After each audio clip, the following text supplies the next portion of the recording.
नमस्ते all of you, my self yoga teacher Harveer Sharma. Welcome to my YouTube channel Harveer Sharma. So कैसे हैं सभी आप? I hope you will be very well. आप सभी स्वस्थ होंगे, निरोग होंगे, अपनी रेगुलर प्रैक्टिस आप करते होंगे। तो आज हम बात करते हैं समाधिपात सूत्र। समाधिपात सूत्र के आज हम यानी कि 12वें श्लोक के बारे में आज हम बात करेंगे। 12वें श्लोक, जैसा कि इससे पहले मैं 11 श्लोक आपको डिस्क्राइब कर चुका हूं, और इससे पहले ये बहुत ही महत्वपूर्ण श्लोक अभी आज शुरू होने वाला है। यानी कि अगर देखा जाए तो आपकी योग की जर्नी आपकी यहीं से स्टार्ट होती है। अभी तक आपको समझाया गया था योग क्या है, योग में चित्त की वृत्तियां क्या हैं, और योग में समाधिष्ट होने के बाद आपका स्वरूप क्या होता है, इसके बारे में अभी तक डिस्क्राइब किया गया था, और हमारी 5 प्रकार की वृत्तियों को डिस्क्राइब किया गया था। लेकिन आज जिस प्रकार से ये श्लोक इस प्रकार से महत्वपूर्ण है कि इसके बारे में कई बार आपसे सवाल भी पूछे जाते हैं, और कई बार सवाल आता है इसके बारे में, और ऐसे पूछा जाता है कि महर्षि पतंजलि जी ने यानी चित्त की वृत्तियों को रोकने के लिए किस श्लोक में वर्णन किया है, या किस श्लोक का वर्णन किया है, कितने नंबर श्लोक है। तो इस प्रकार से आप इसको समझेंगे। तो अभी हम बात करते हैं, यानी कि इससे पहले सबसे पहले श्लोक में महर्षि पतंजलि जी ने बताया था कि योग क्या है। यानी कि वहाँ पर आपने दो चीज़ों को आपने पढ़ा, यानी कि दो संख्याओं का, अगर हम गणित में जाते हैं तो दो संख्याओं के मिलन को योग कहते हैं। अगर हम केमिकल रिएक्शन में जाते हैं तो वहाँ दो रसायनों के मिश्रण को योग कहते हैं। अगर हम ज्योतिष में जाते हैं तो ग्रह और नक्षत्रों के मिलन को योग कहते हैं। अगर हम आध्यात्मिक में जाते हैं तो जीवात्मा से परमात्मा के मिलन को हम योग कहते हैं। तो इसी प्रकार से 5 प्रकार की वृत्तियाँ बताई। उसके बाद अब हम बात करते हैं, यहाँ पर उन्होंने डिस्क्राइब किया है कि यानी कि ये श्लोक यहाँ से शुरू होता है कि चित्त की वृत्तियों के निरोध के लिए आपको क्या उपाय करना चाहिए। तो जिस प्रकार से योग में दो चीज़ों युग्म को योग बताया है, ऐसे ही आपके अभ्यास और वैराग्य यानी कि योग में आपको चित्त की वृत्तियों को रोकने के लिए सिर्फ यहाँ पर दो चीज़ों को डिस्क्राइब किया है, और बहुत ही इंपॉर्टेंट चीज़ है, और योग की जर्नी आपकी यहीं से स्टार्ट होती है। तो यहाँ पर सबसे पहला आपका देखा जाए तो यहाँ पर ये बहुत इंपॉर्टेंट सूत्र इसलिए है कि यहाँ पर महर्षि पतंजलि ने दो चीज़ों को बताया। तो क्या बताया उसके बारे में आज हम चर्चा करते हैं। तो यहाँ पर उन्होंने बताया कि अभ्यास वैराग्याभ्याम, अभ्यास वैराग्याभ्याम तन्निरोधा, ये हमारा समाधिपाद का प्रथम अध्याय का 12वां सूत्र है। अभ्यास वैराग्याभ्याम तन्निरोधा। तो अभ्यास और वैराग्य यानी कि दो सूत्र यहाँ पर उन्होंने बताए हैं। दो बातें यहाँ पर बताई हैं कि अगर आपको योग में समाधिष्ट होना है, योग में अग्रसर होना है, योग में आपको अचीवमेंट लेना है, आपको कंसंट्रेट होना है, आपको केवल की प्राप्ति करनी है, आपको मोक्ष की प्राप्ति करनी है, तो अभ्यास और वैराग्य, ये अभ्यास और वैराग्य को आपको अपने जीवन के ऊपर लागू करना पड़ेगा। तो अभ्यास क्या है, आज अभ्यास को हम समझेंगे।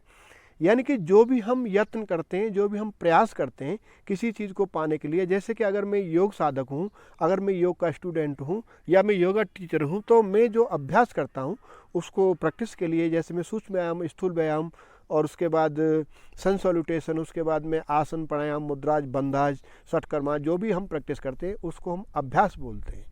जैसे कि अगर एक स्टूडेंट है, अगर वो स्टडी करता है तो यानी वो पढ़ता है, सॉल्व पेपर पढ़ता है, एग्जाम की तैयारी करता है, क्वेश्चन नोट्स बनाता है, या फिर अगर आप जॉब पाने के लिए कोई तैयारी अगर आप कर रहे हैं, या आप नौकरी पाने के लिए कोई तैयारी कर रहे हैं, तो आप कोई बुक लेकर के, कॉम्पिटिटिव बुक लेकर के आते हैं, उसके लिए आप फिजिकल की भी तैयारी करते हैं। यानी कि आप उसके लिए जो भी यत्न करते हैं, जो भी प्रयास करते हैं, उसको अभ्यास का नाम दिया है, अभ्यास। दूसरा नाम दिया है वैराग्य। वैराग्य क्या है कि हमारा राग और द्वेष, हमारे दो चीज़ें हैं। यानी कि वैराग्य मतलब ये है कि अटैचमेंट से आसक्ति छोड़ना, यानी कि आपको उन चीज़ों में आसक्ति नहीं रखना।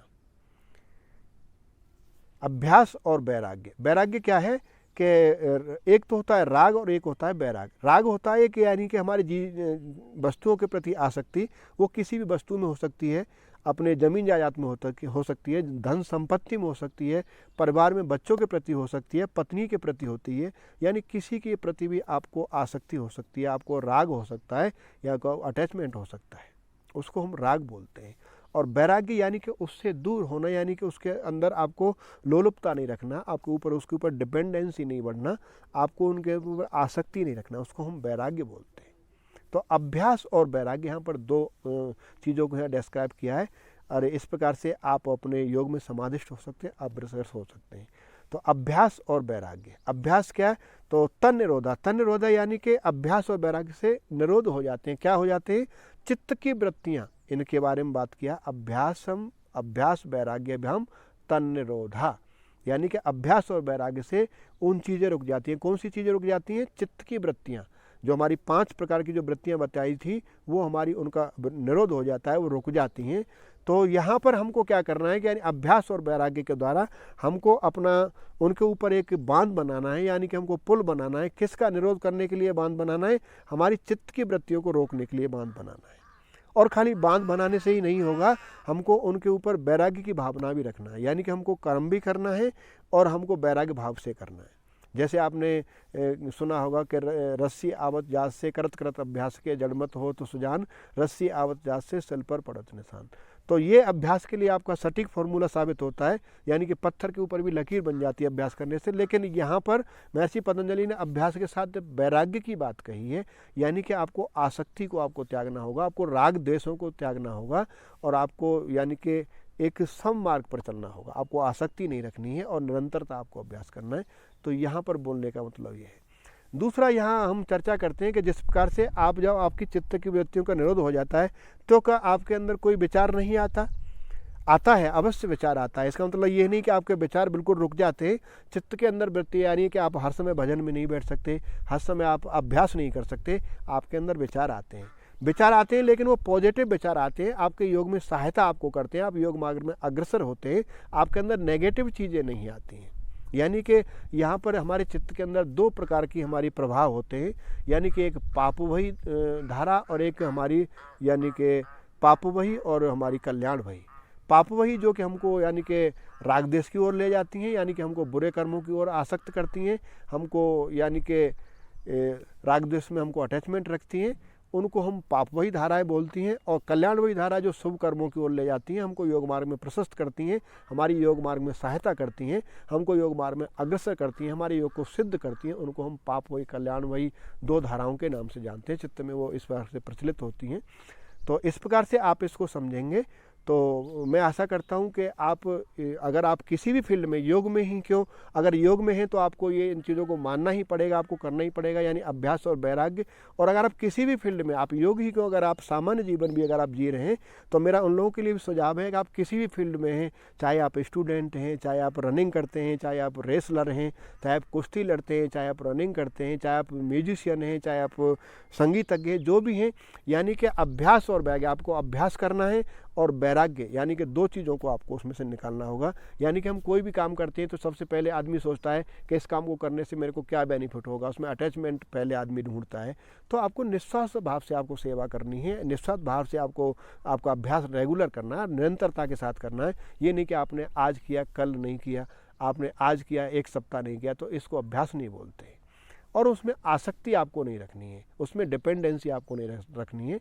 तो इस प्रकार से आप इसको समझेंगे तो इस प्रकार से आप अपने जीवन में अग्रसर होंगे, आप कामयाब होंगे, योग में समाधिस्थ हो सकते हैं, केवल की प्राप्ति कर सकते हैं, मोक्ष की प्राप्ति कर सकते हैं।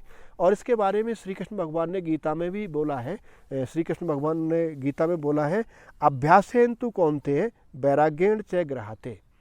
अभ्यासेन तु कौन्तेय वैराग्येण च गृह्यते, यानी कि हे कुंती पुत्र अर्जुन, अर्थात स्थिति के लिए बार बार यत्न करना, यानी जो भी स्थिति के लिए आपको प्रयत्न करना है। जैसे आप टीचर बनना चाहते हैं तो आपको पढ़ना पड़ेगा, आप नौकरी पाना चाहते हैं तो आपको उसके लिए आपको जो भी एग्ज़ाम वगैरह आपको पास करना पड़ेगा, आप योग में समाधिस्थ होना चाहते हैं, योग में अग्रसर होना चाहते हैं तो आपको प्रैक्टिस करना पड़ेगा। तो इस प्रकार से बार बार यत्न करने से वैरागी मन बस में हो जाता है। हमारे जो वैराग्य की जो भावना है वो मन बस में हो जाता है। यानी कि बार बार कुंती पुत्र अर्जुन, अभ्यास अर्थात स्थिति के लिए बार बार यत्न करने से और वैराग्य मन वश में हो जाता है, वैराग्य से मन वश में हो जाता है। यानी बार बार आप अभ्यास करो और यत्न करने से हमारा जो मन हमारा बस में हो जाता है। इसलिए इसको अवश्य मन को बस में करना चाहिए। यानी इसके लिए 2 ही सूत्र यहाँ पर बताए हैं, अभ्यास और वैराग्य। तो यहाँ से आपकी जर्नी शुरू होती है।